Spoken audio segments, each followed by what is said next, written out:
Well, good afternoon, everybody. Welcome to the ENF press conference on I Am Tommy. I'm Janice Atkinson. I'm a UK Brexit MEP, and I led the demonstrations on Saturday against Tommy Robinson's incarceration. I've got my colleagues here. First of all, I will introduce, I will give my remarks about why I think he has been wrongly imprisoned and why he should be released, and the background to all of this. I will firstly say that we can't comment actually on the trial at all, so please don't ask the questions, because that still is sub judice in the UK. I've got my colleagues here speaking. I have Nicolas Bay from the Front National as co-president, who will be speaking after Marcel de Graaf, who is co-president of the ENF and leader of the PVV in the ENF, and then followed by Mr Gerald Vannemans, who is co-vice president and also leader of Vlaams Belang. And then we'll be taking journalist questions afterwards. So what happened? Last Friday, Tommy Robinson was arrested and sentenced all within 5 hours. He didn't have access to his own lawyer.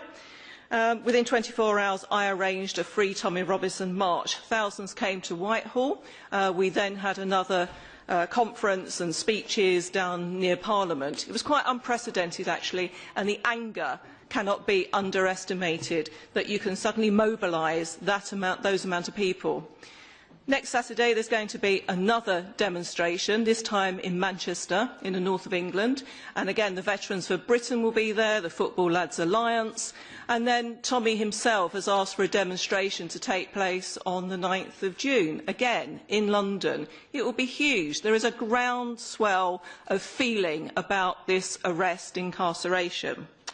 We've had lots of support. We've had support from Trump's son in the US. We've had support from Canada, Australia and Germany. And in Australia and Germany, he's even been offered political asylum, for which I thank my colleagues. There's been demonstrations in Tel Aviv, in Denmark, Austria and Poland, and indeed across the world, because they can see that the injustice of Britain, that is supposed to be the bastion of free speech, is coming under assault by our government, which is imposing their political diktats to our police and judiciary.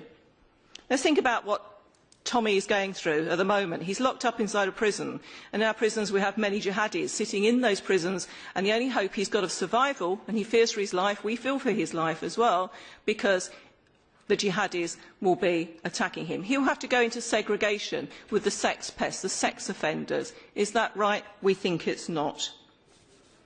When people condemn Tommy and us, I ask, where is our swift justice for our sexually groomed and abused girls? Where was the 5-hour sentencing for the monsters who repeatedly raped an 11-year-old girl? Why can't the police courts move so swiftly on them?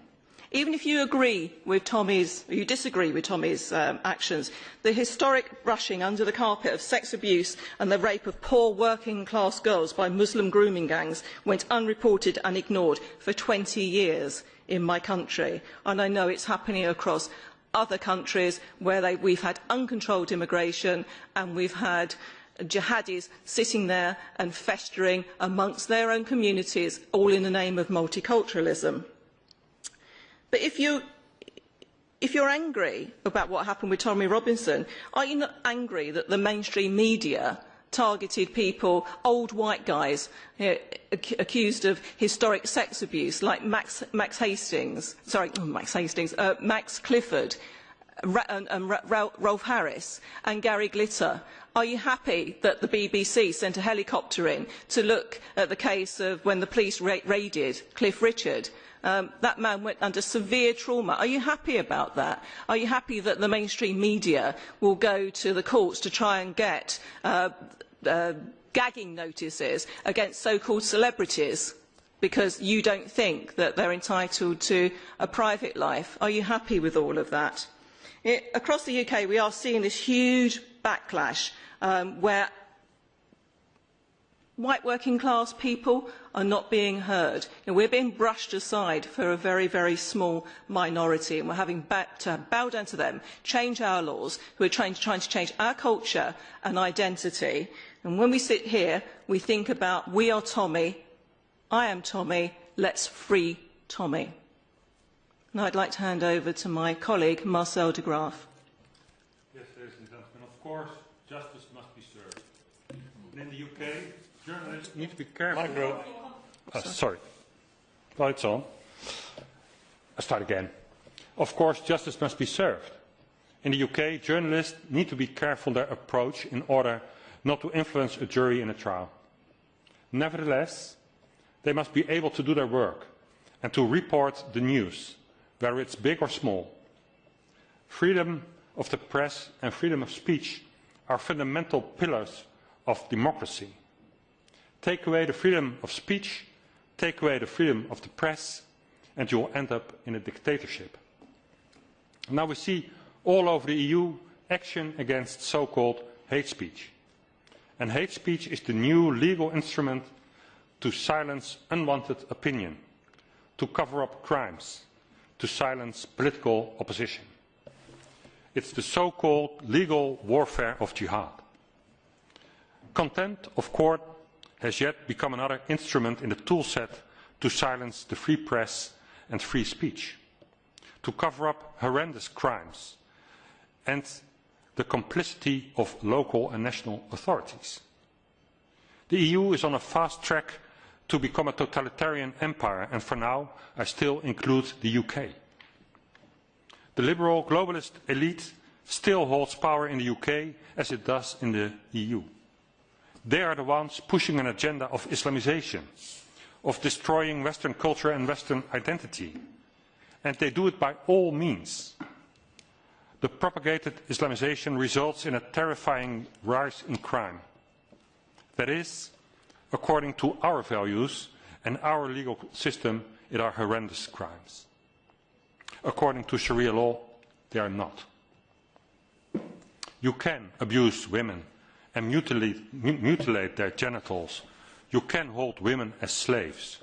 You can marry an 8-year-old and have sex with this child. You can rape non-Islamic women. It's all permitted according to Sharia law. And don't tell me that there are dozens different systems of Sharia law. They are all, for about 99%, identical, and certainly on these points. If you want Islamization, you want Sharia law. If you want civilization, you need a Western legal system based on a true democracy. And what we see now is an unbelievable protection of Islam, of Islamic legal practice and Islamic morality in the UK, at the expense of hundreds, maybe thousands of innocent women and children. The Islamic community is allowed to build a parallel society based on Sharia law within the borders of the UK. It's inevitable, it's part and parcel of Islam, of Sharia law, that so-called unbelievers are inferior, that women are inferior, and that non-Islamic women are free to rape. Imagine the cover-up to keep this hidden from the general public. And obviously, the authorities go to an incredible extent to hide the true nature of Islam. The amount of victims, the intensity of their suffering goes beyond imagination. Hundreds of young children abused, gang raped by adult men, tortured, murdered.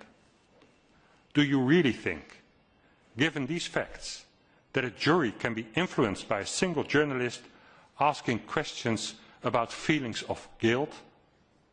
Do you really think that this case of Tommy Robinson is about contempt of court? It's about keeping this information away from the general public. That is what this is about. It's about protecting the realization of an Islamized UK. And to this aim, these hundreds of innocent girls are sacrificed. To this aim, brave men like Tommy Robinson are sacrificed, and as the Islamization propagates, the number of sacrifices will rise. There will be a rising death toll of terror attacks, rising abuse of Jews and Christians, more suppression of the fundamental freedom of free speech. The establishment is silencing the voices of those who unveil the truth. Kevin Crean left a bacon sandwich outside a mosque and the court sentenced him to a year in prison because this was considered as an act of terror. He was found dead within 5 months. Imagine the risk for Tommy Robinson. His life is in danger. He is a political prisoner. Tommy Robinson was denied a fair trial. Putting him in jail is like putting him on death row. His crime? Exposing the truth. Any government that imprisons journalists because they report the inconvenient truth is totalitarian. The imprisonment of Tommy Robinson is incompatible with the rule of law, with Western values, with fundamental human rights. Tommy Robinson must be released immediately. Thank you very much, Marcel. And Nicolas from the Front National and co-president and leader of the Front National in the UK. Merci Janice, merci pour l'initiative de cette conférence de presse et pour les différentes initiatives qui ont été prises ces derniers jours pour alerter l'opinion publique en Grande-Bretagne bien sûr, mais au-delà sur l'ensemble du continent européen sur ce qui s'apparente à une véritable censure d'État et à une restriction qui prend une tournure dramatique de la liberté d'expression en Grande-Bretagne. On ne peut pas être indifférent à cette situation. La liberté d'expression est sans doute l'un des fondements, l'un des piliers des grandes démocraties. C'est vrai en Grande-Bretagne, c'est vrai dans l'ensemble des pays européens et c'est un bien précieux que nous entendons défendre. L'affaire Tommy Robinson est révélatrice de bien des dérives, aujourd'hui très inquiétantes, qui visent finalement à empêcher que la vérité soit établie, que les voix s'expriment pour montrer évidemment que les conséquences de l'immigration massive subie ces dernières années, ces dernières décennies par les nations européennes sont absolument considérables, avec en particulier parmi les conséquences de cette immigration une insécurité qui a elle aussi un caractère massif, une criminalité qui s'est évidemment développée et l'affaire Tommy Robinson est à la fois emblématique de cette situation et de cette situation qui veut être cachée délibérément par les pouvoirs publics. L'argument qui est utilisé pour l'empêcher de s'exprimer et l'empêcher d'informer les Britanniques, c'est l'argument de la sérénité indispensable des débats, du procès. C'est évidemment pas un argument valable. Il est normal que les pouvoirs publics veillent à ce que, à proximité immédiate d'une salle d'audience et à l'intérieur d'une salle d'audience d'un procès, l'ordre public soit préservé, mais Tommy Robinson n'a fait que filmer précisément dans l'espace public, c'est-à-dire hors du tribunal, les protagonistes du procès, et donc il n'a évidemment pas enfreint les règles élémentaires qui doivent permettre la sérénité des débats. En revanche, il a voulu dire un certain nombre de vérités, montrer la réalité des faits aux Britanniques, et c'est pour cette raison-là qu'il est aujourd'hui inquiété par la justice. C'est une situation qui est absolument inacceptable. La liberté d'information, elle est la première étape vers de la liberté d'expression. Il n'y a pas de véritable liberté d'expression lorsque les citoyens ne peuvent pas avoir un accès à l'information et en l'occurrence un accès complet à l'information. On ne peut pas avoir quelques personnes autorisées à donner des éléments parcellaires sur les faits qui font l'objet d'un procès et ne pas permettre qu'un procès soit l'occasion que chacun s'exprime, chacun exprime son opinion et que chacun puisse commenter les faits qui sont en cause et la nature des délits ou des crimes qui ont été commis. Donc je crois qu'aujourd'hui il y a une urgence. L'urgence c'est évidemment de préserver l'intégrité physique qui semble clairement mise en danger de M. Robinson. On peut penser ce qu'on veut de M. Robinson, on peut ne pas être d'accord avec les opinions qu'il a exprimées ou qu'il exprime. Ça n'est pas la question, c'est une question de principe. S'il était d'une sensibilité politique très différente, nous aurions la même réaction. Nous considérons que la liberté d'expression doit à tout prix être préservée et nous observons aussi, et c'est là qu'on voit l'aspect très politique de cette affaire, que évidemment c'est parce qu'il met en évidence par les informations qu'il diffuse, le lien étroit qui existe entre cette immigration subie par la Grande-Bretagne depuis des décennies et les crimes ou les délits qui en sont la conséquence, que M. Robinson aujourd'hui est inquiété. Donc nous sommes aujourd'hui réunis pour affirmer la nécessité absolue que la liberté d'information et d'expression soit préservée. Thank you very much, Nicolas. Jaro Vanemans from Vlaams Belang and Vice President of the ENF. Thank you very much, Janice, for inviting me here today. As an experienced witness, I would say, I would like to only underline that this Robinson case is part of a broader problem. I will speak in Dutch, if possible, for the rest. Wat we vaststellen is als Vlaams Belang dat we een gevoel van herkenning hebben. Omdat we dit zelf als partij al hebben meegemaakt. Toen het Vlaams Blok, een van de grootste partijen van België werd en uiteindelijk zelfs de grootste partij van België, zagen wij hoe het regime, de mensen die het land bestuurden, eerst 2 grondwetswijzigingen doorvoerden, vervolgens 5 wetswijzigingen om de racismewet van toepassing te kunnen maken op organisaties.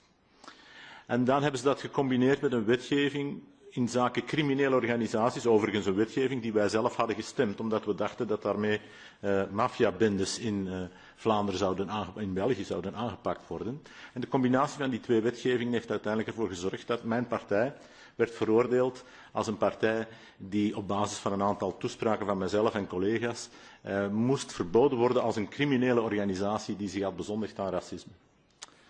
We hebben toen onze partij moeten opdoeken. Dat was een heel emotionele gebeurtenis. We hebben een nieuwe partij moeten oprichten die mij nu hier afvaardigt in het Europees Parlement. Wat ik maar wil zeggen is dat de zaak Robinson in feite symboliseert wat ziek is aan de westerse democratieën.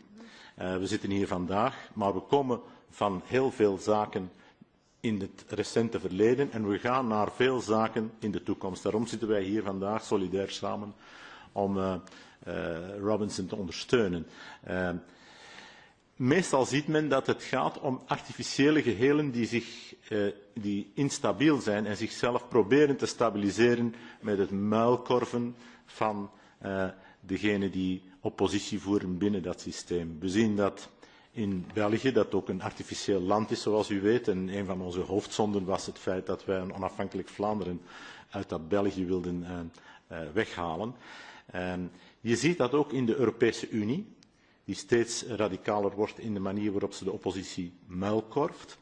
En we zien dat ook in de manier waarop de Europese Unie en de westerse democratieën proberen de oppositie te muilkorven die zich keert tegen een ander artificieel verschijnsel zijnde de input of de immigratie van moslimmigranten die niet als een natuurlijk proces kan worden voorgesteld, die op een promotionele manier van over heel de wereld, het lijkt wel alsof de Europese Unie alleen maar moslims hierheen haalt. Dat is zo onnatuurlijk dat men het alleen kan verantwoorden door de oppositie uit te sluiten. En dat zijn allemaal artificiële gehelen die onnatuurlijkheid van hun bezigheden proberen te compenseren met een dictatoriale aanpak van de oppositie.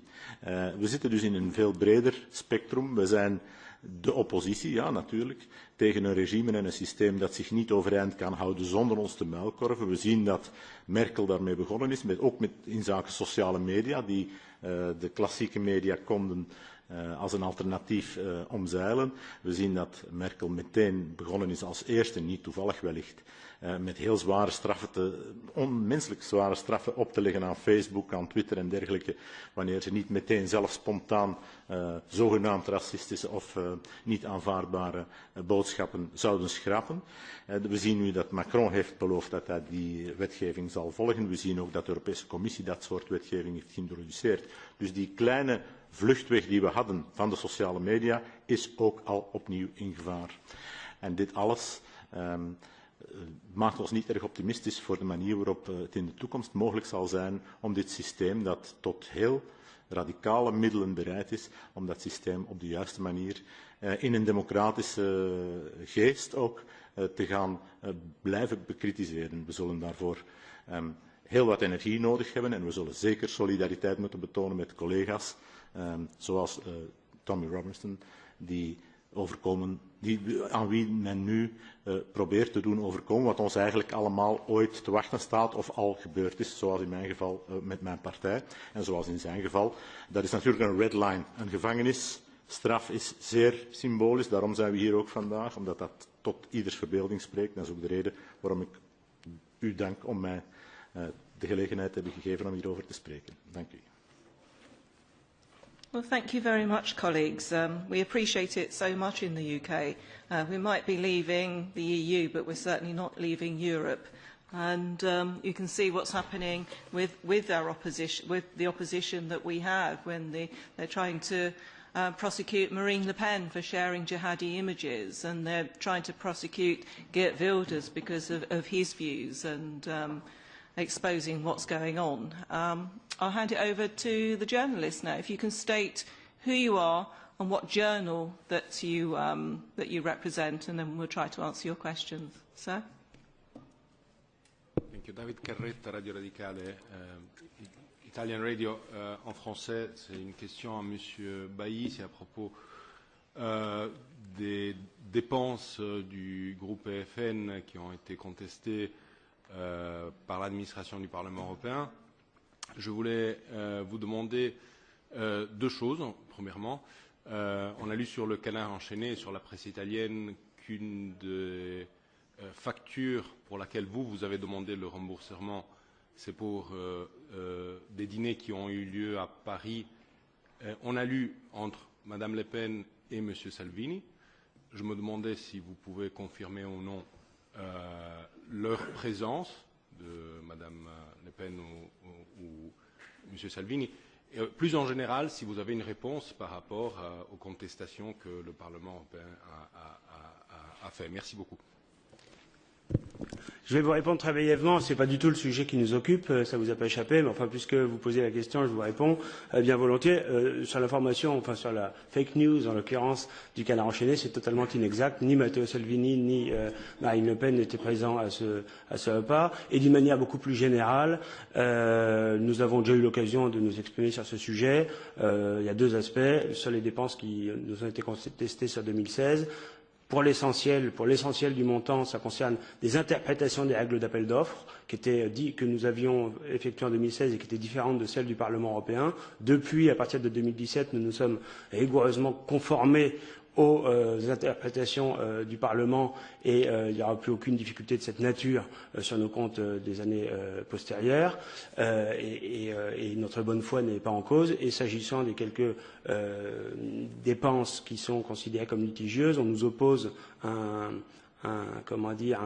le règlement qui a été établi, le règlement financier du groupe qui a été établi à partir de 2017, en vigueur à partir de 2017, pour les comptes de 2016, ce qui n'est pas logique juridiquement, puisqu'il y a un principe de non-rétroactivité qui fait que les règles qui ont été édictées au sein de notre groupe, qui sont d'ailleurs plus restrictives que les règles générales du Parlement, sont évidemment applicables à partir de 2017 et donc n'étaient pas appliquées en 2016.